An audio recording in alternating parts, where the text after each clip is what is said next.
Welcome to Sectors Up Close. I'm Elena Casas. Today we're talking UK retailers with Chris Beauchamp, Chief Market Analyst at IG. Retailers will be in focus this week. Supermarket Sainsbury's is set to update the market on Wednesday, while Britain's largest retailer, Tesco, does the same on Thursday, as does Marks & Spencer. All three will include the crucial Christmas trading period.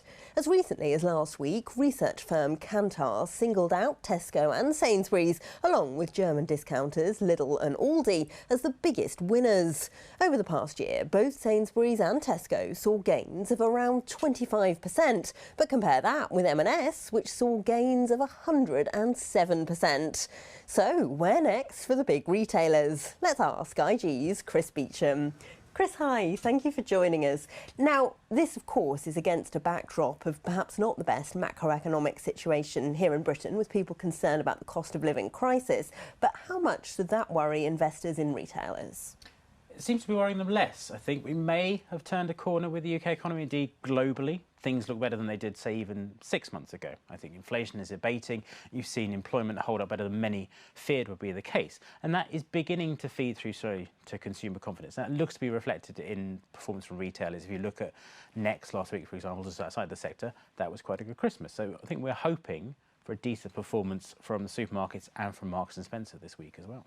Focusing in on this week's numbers then, do you think that Tesco and Sainsbury's had a good Christmas? It certainly looks that way from the initial reports. I think if you look at Kantar and the others, they're hinting that actually the season did fairly well. If you look at Tesco and Sainsbury's, they benefited, I think, from people moving out of, say, Waitrose. They benefited from their more expensive ranges, certainly saw an improvement. Really. It's a bit of a mixed bag, though, of course, because Aldi and Lidl also did very well. So clearly there are still signs that people are maybe looking to get the essentials cheaper, which at least for the moment is benefiting two parts of the sector.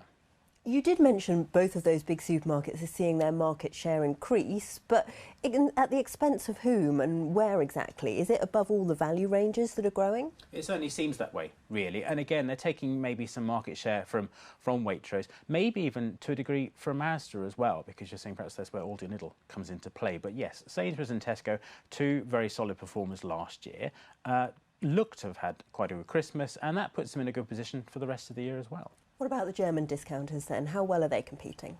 Well, I think their position now is assured. They really are becoming quite the fixture. And I think it's, for consumers, very strong, because it means you've got someone always snapping at the heels of Tesco and Sainsbury's. Means they can have to remain very price conscious. You see that throughout the promotions and the advertising you get from Sainsbury's and Tesco. So they're not going anywhere. They will remain that powerful force. And as ever, when you get a downturn, they will continue to benefit to a degree.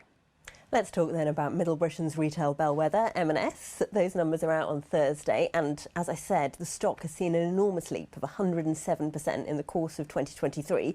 Are the results going to justify that kind of growth?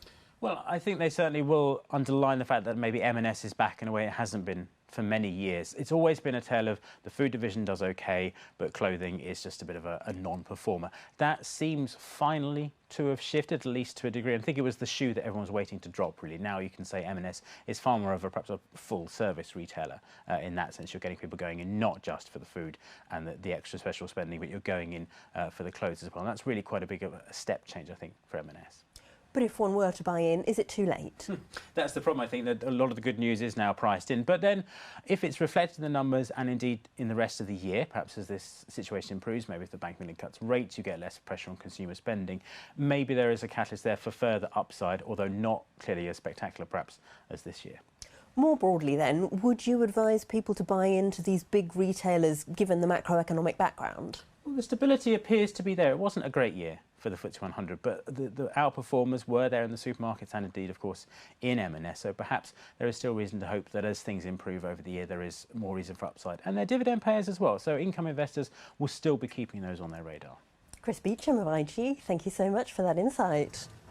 Well, that's your roundup of the UK retailers. I'm Elena Casas, and this is Reuters.